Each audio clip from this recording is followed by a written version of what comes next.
Hey guys, welcome back to yet another interesting video of How Logical, and in this video I am going to show you how to delete a listing into your Airbnb. So without any further ado, let's dive right into this exciting video.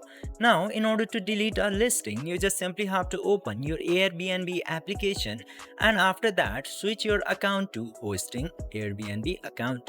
Then after switching to hosting, this listing option will appear into the bottom middle section. Just simply tap into that listings option and from here you will get all of your listings into here.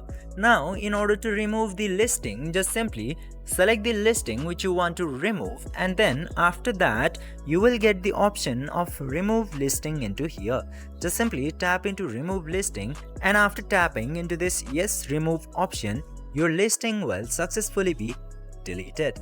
I hope this video was helpful for you. If yes, don't forget to like, share and subscribe to the channel to never miss another update. Thank you for watching the video.